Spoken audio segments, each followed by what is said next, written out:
Steve, drum roll. Okay. There we go. All right. Here's Kathy. Go, Kathy, go, Kathy, go. So hi, thanks for having me today.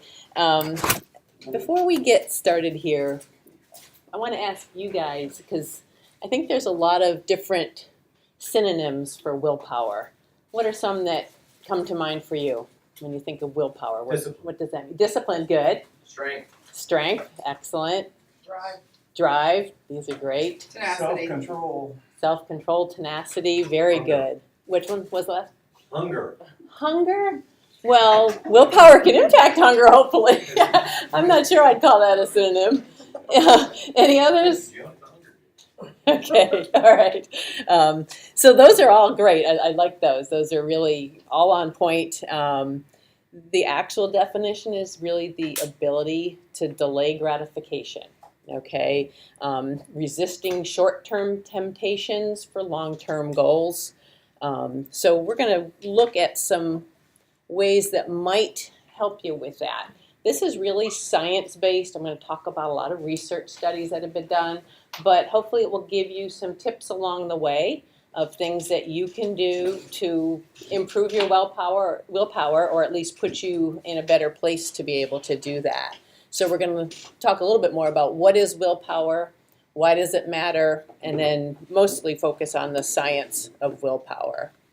So the American Psychological Association, in their annual Stress in America survey, found that the lack of willpower was the #1 reason that people were not following through with the healthy lifestyle changes they were trying to adopt.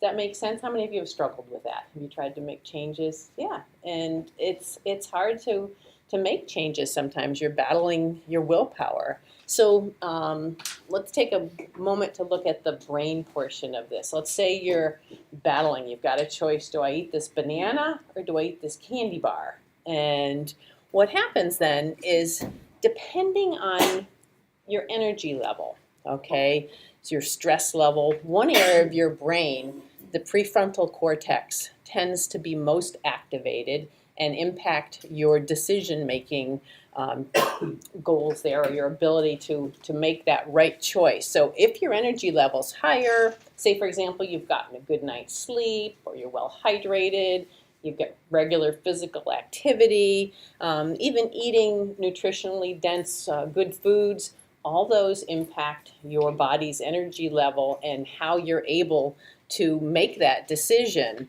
So the more positive your energy level is, the more your prefrontal cortex will be able to be activated, and that's where those long-term goals tend to be, in your prefrontal cortex, your values. So if you've got the good guy on one shoulder, the bad guy on the other shoulder, that's your prefrontal cortex making you, helping you to make those good choices. And if your energy levels are low, for example, you're tired, you're overworked, your stress level's high, your limbic system tends to overcome and make that choice. And that's really your, not only your fight or flight responses, but your impulse control. So that will be more the overriding decision in making that choice if your energy levels are low. So we can look at some ways that you can help to boost those energy levels. Some of the research on willpower. We'll start off by one study that was looking at sleep intervention. Anybody sympathize with this guy right here? Anybody feel that way? Yeah, it's Friday. It's end of the week, so if you're feeling that way, you tend to, not make the healthier choices. We just talked a little bit about those energy levels. It turns out when you are tired, every willpower challenge you face will be more difficult. There was a research study that focused on recovering addicts who were in a treatment program. And they specifically looked at whether more sleep or better sleep impacted the success of these people in that program. So half of the participants were assigned to a mindfulness-based meditation group, okay, where they received training that was designed to help them improve either their quality of sleep or their quantity of sleep. The other half didn't have any of that training. So the baseline amount of sleep for each group at the start of the study was about 7.25 hours.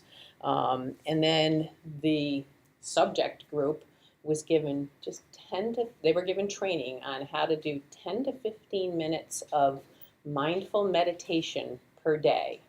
And they were taught how to do this, especially as they were either getting to bed or their goal to get more sleep. And as it turned out, they were able to increase their sleep to just over 8 hours a night, while the control group who didn't get this mindful meditation training, theirs actually decreased. So their typical sleep was only a little less than 7 hours a night. But more importantly, this increase in sleep time impacted their success in the program. They were better able to stay clean in their attempt to become free from addiction. Just using 10 to 15 minutes a day gave them more willpower to overcome that temptation.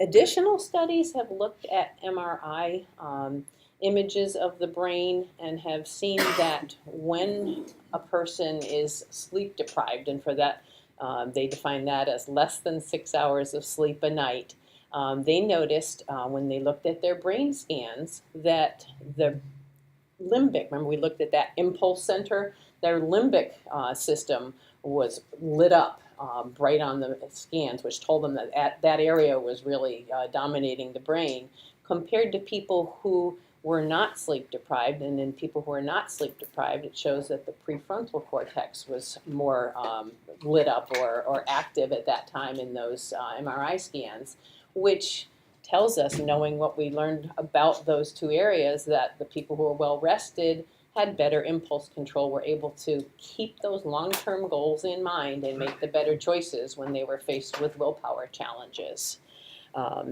So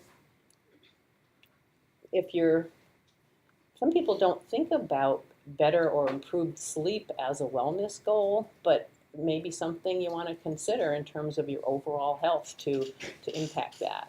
Raise your hand if you get 7 or more hours of sleep. Okay. All right. Anybody? How many of you are getting less than 6? Okay. All right. And do you notice when you're typically tired? Do you notice that it's harder to make the better choices? Harder to make the better choices in whatever goals you have going on? Is anybody that feels like they don't get a lot of sleep? Yeah? Not really? I don't know that I would have related it. Mm-hmm. Okay. So food for thought there. Good.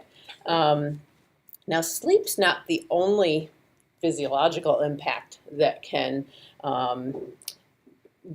affect your brain's ability to use the energy effectively.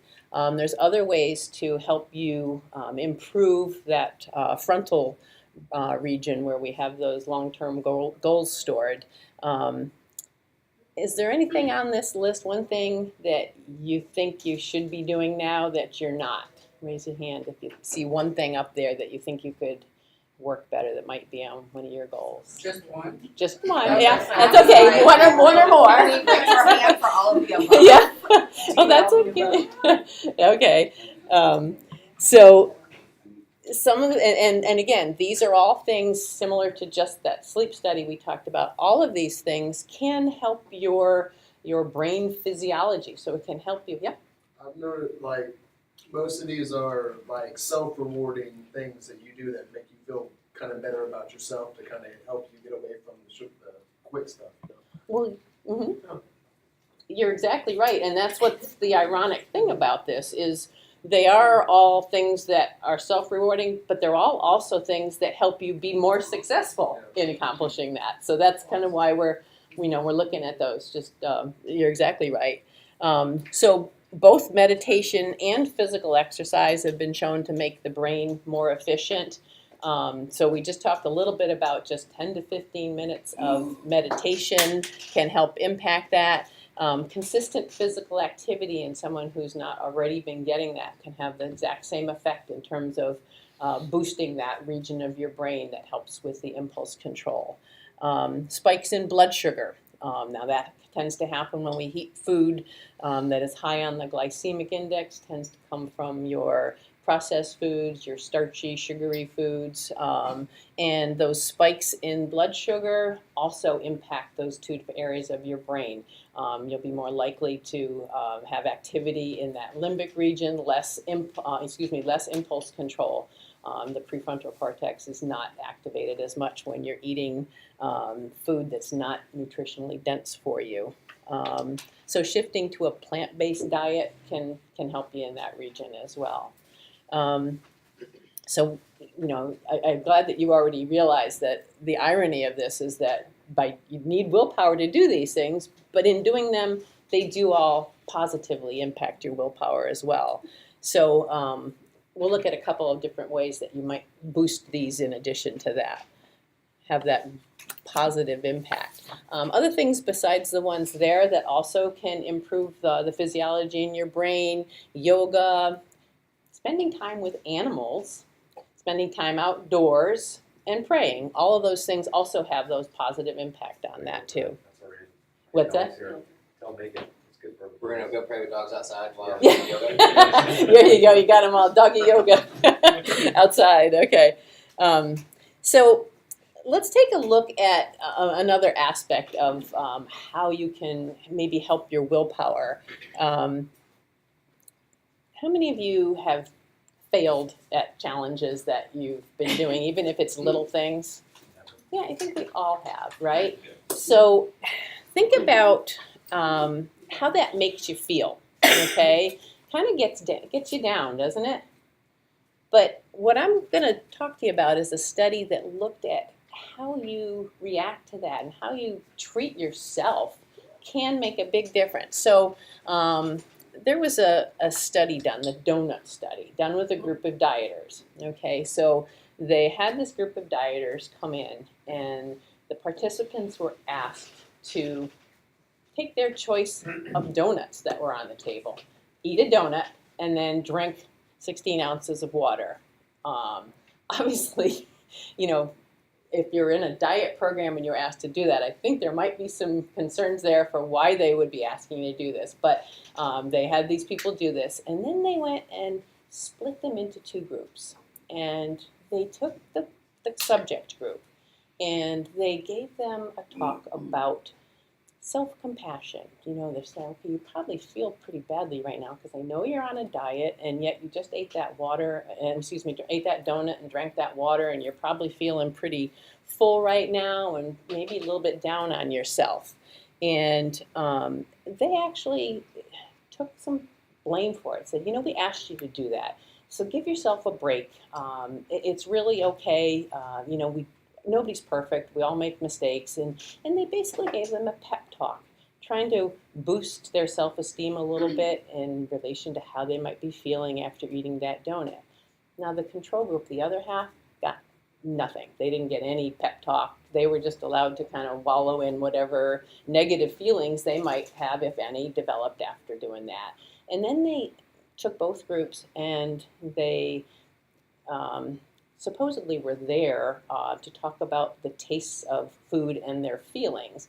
And they gave each group, each individual actually in both groups, 3 bowls of candy and asked them to eat just as much out of the bowl as they needed to be able to describe their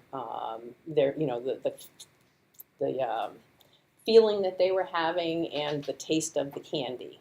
And they found that the people in the group that got that little compassionate talk about, boosting their self-esteem a little bit, ate 40% less candy than the group that didn't. They were able to identify their feelings and their taste much quicker and move on. So they were looking at how people's self-impression really helped them. So the message for this one is to give yourself a break, have some self-compassion, really identify with those feelings that you might have.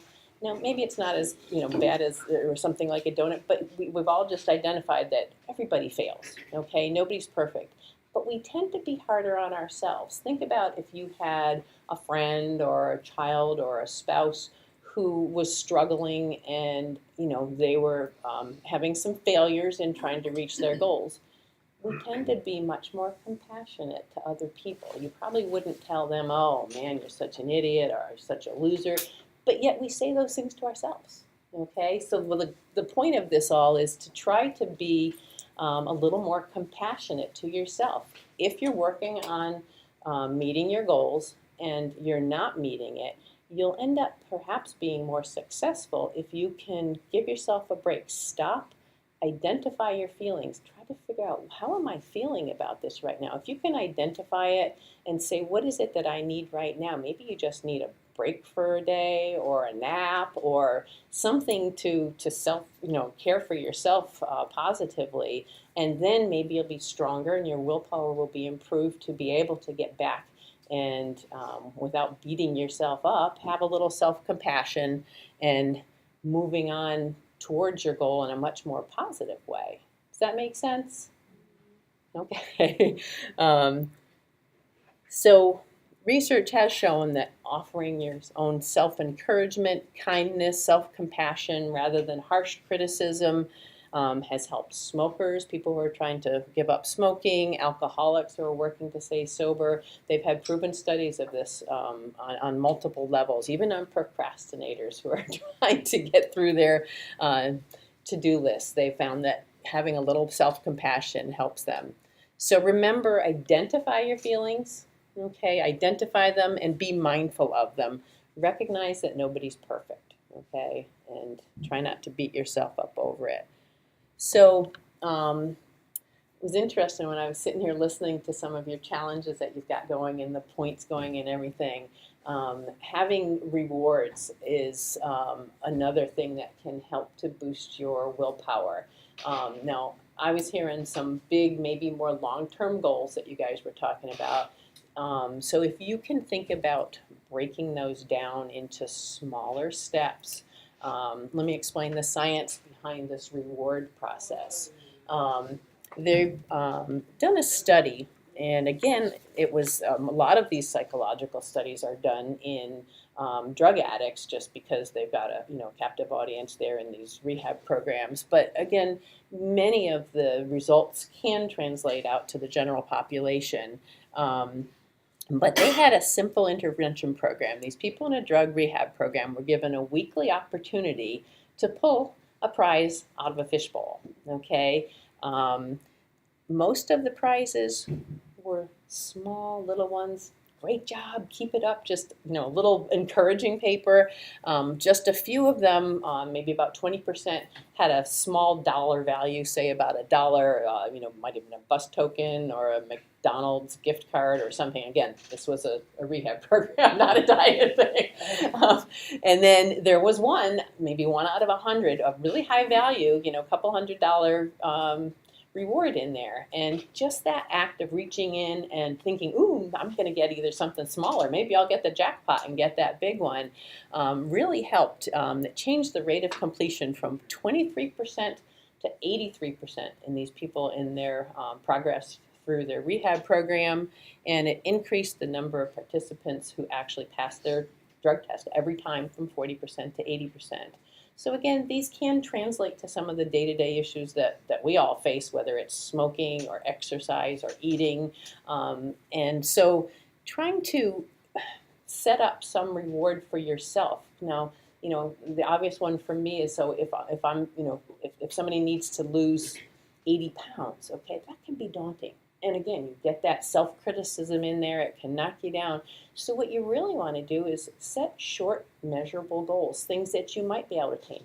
Maybe it's a half a pound, maybe it's a pound, or if you're smoking, maybe it's a certain number of days that you've not had a cigarette. So set a small goal for yourself that is something that you might really be able to achieve. And again, time frame may not have to matter in that. What you're looking for is some way to reward yourself. So maybe it's a scratch-off lottery ticket when you reach that goal, okay? Maybe if it's a task that you don't really like to do on your to-do list and you're you're going to accomplish. Maybe you reward yourself by, you know, playing some Christmas music while you're doing it if that's something that you like. So there's lots of ways for you to look at rewarding yourself.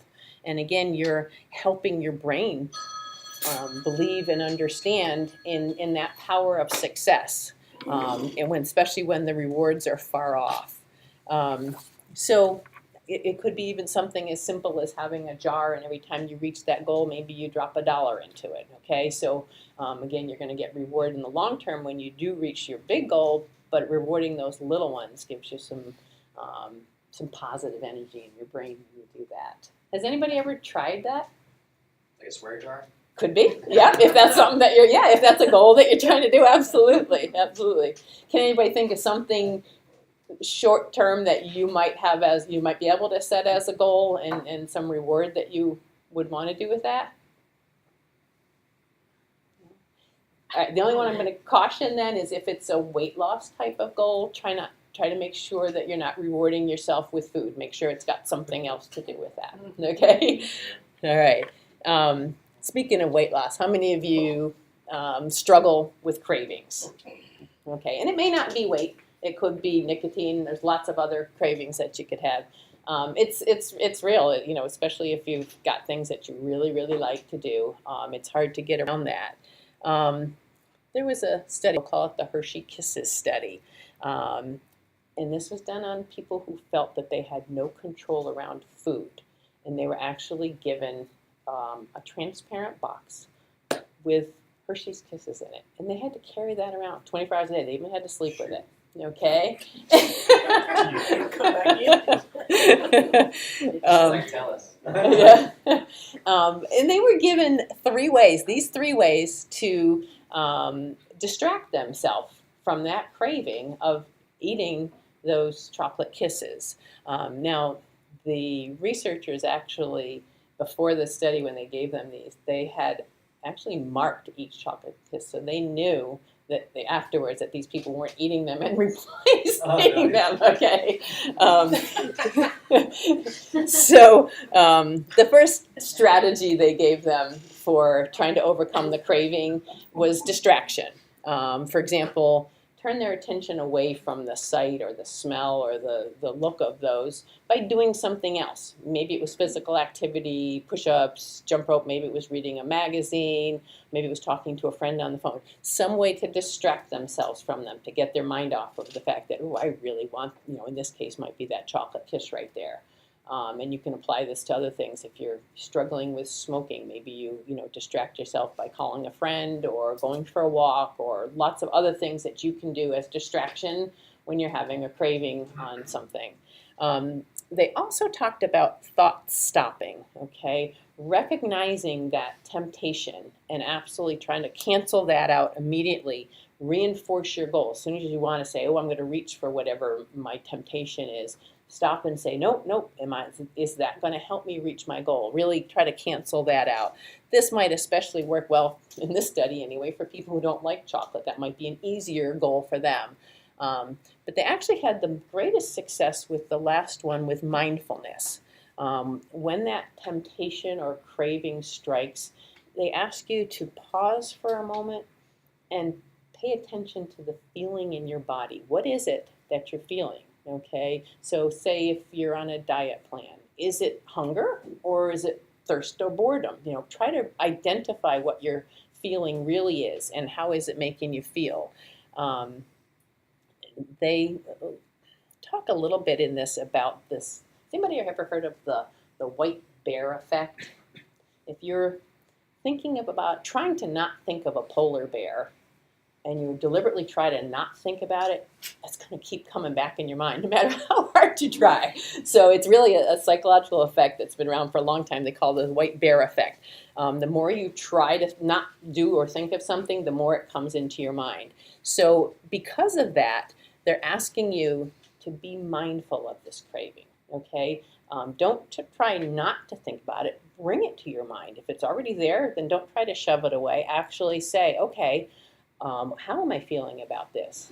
Is it making me sad? Is it making me happy? Is it making me excited? How is that craving feeling for you?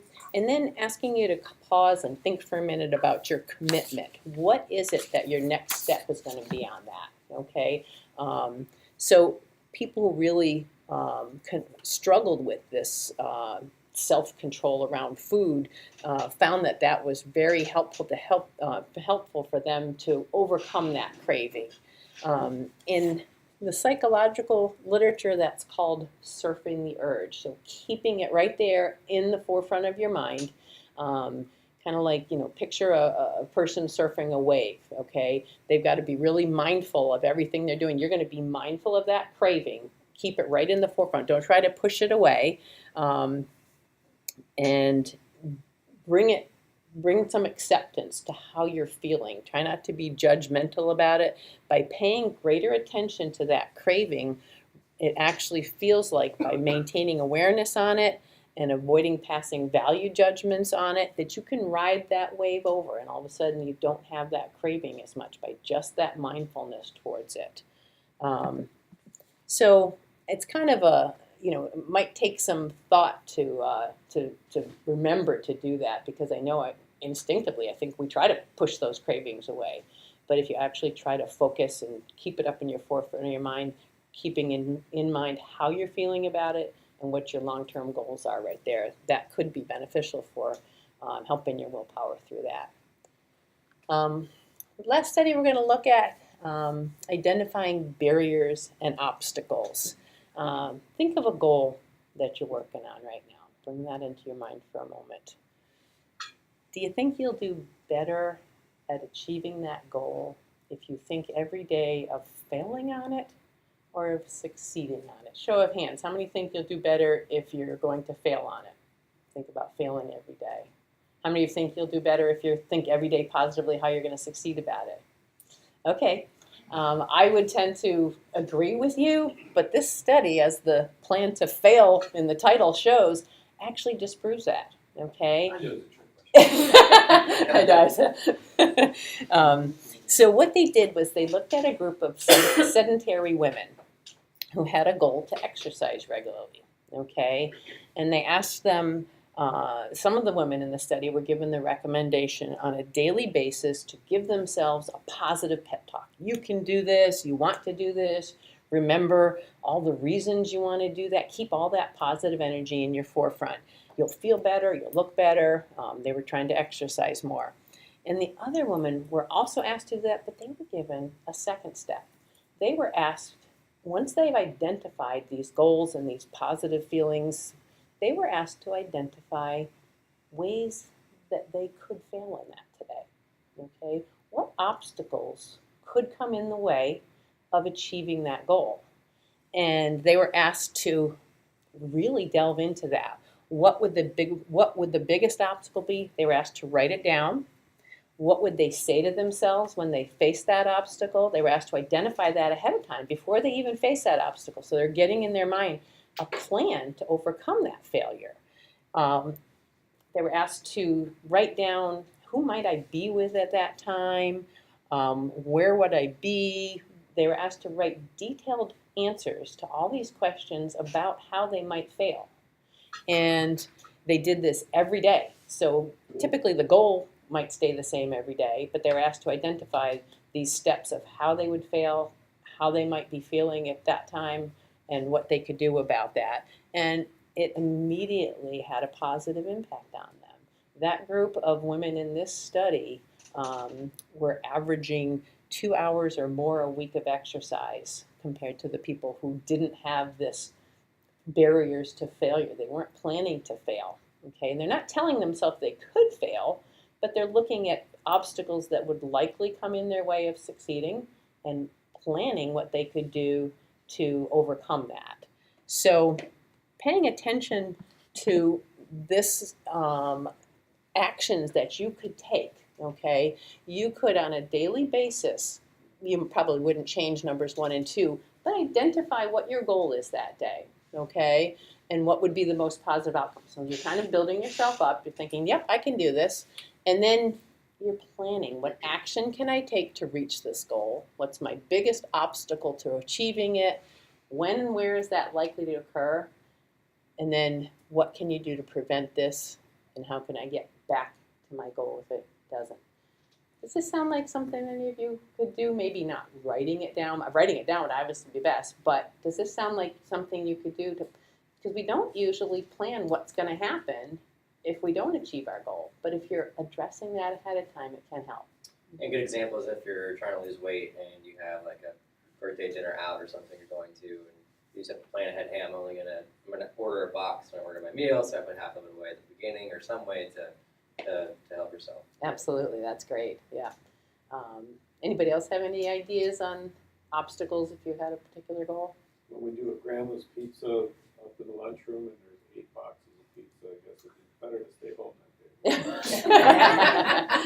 day. Okay. There's other ways to avoid that. Right. And I know, especially in smoking cessation programs, they want you to identify whom am I with or where am I that makes it hard for me to resist and meet that goal to stop smoking. So if you identify that ahead of time and can try to avoid those people or that situation, that can help you achieve that as well. Okay. So to kind of summarize this, some of the things that we talked about, and any one of these may help you to both improve your energy, but also, to positively impact your willpower, but practice self-compassion towards yourself, okay? So, nobody's perfect. If you struggle with something and you're not always succeeding on it, don't beat yourself up. Just resolve, okay, I'm going to try again, all right? Don't say, I can't do this, I'm a loser. Get positive. Treat yourself nicely. Say, okay, try again. Pretend you're your best friend and you're trying to encourage them. Okay, train your willpower physiologically. Okay, so do your best to get as much quality sleep as you can if that's an issue for you. I don't know if anybody's ever tried any yoga, but there's lots of meditation activities. Yoga is one of the best ones because you're also getting your physical exercise, but you're training your mind for that meditation, which you can then apply to help you when you're trying to sleep better. There's even apps you can get on your phone, 1-minute meditations that you can kind of take a mini mind break during the day. Okay, sometimes that helps you just feel better, recharges your brain. So you, with that? My phone just did it. Did it really? All right. But I had to do it because I was listening. Oh, okay. Physical activity. Sometimes you just need to set some reminders that you need to get that physical activity, that movement. And then again, watching what you eat. If you can try to eat well 85% of the time, that would be a wonderful goal to help improve your willpower physiology. Reward yourself. Small, meaningful goals, and then whether it's a pat yourself on the back or just write yourself a big note, woohoo, and stick it on the mirror or desk. Somehow reward yourself, and maybe you're going to buy yourself a lottery ticket, and you might be the big winner on that one. Remember mindfulness in the moment of a craving, and planning to fail, identifying barriers and how you're going to overcome those in advance. Questions on any of those? No? Anybody feel like any of these techniques might be something that you can employ? Yeah. Yep. Which one do you think would be the best one? I mean, if you're not comfortable sharing, you don't have to. Yeah. I think writing down your goals is a good idea. Okay. And writing down how And you forgiving might yourself fail. if you don't meet that goal. Yeah. So Yeah. you can get back on track. Good. Yep. We do tend to beat ourselves up on that. Anybody else have strategies you might take away from that? Self-compassion. Nice. Nice. Okay. I love myself. I am doing good. Yeah. I think planning to fail. Mhm. It really is. Yeah, I think. Unexpected Mhm. meals and things like that. Yeah, and if you're making that plan every day, you can do your best on that. All right. So, any questions? No. All right. Well, thank you. Thank you very much.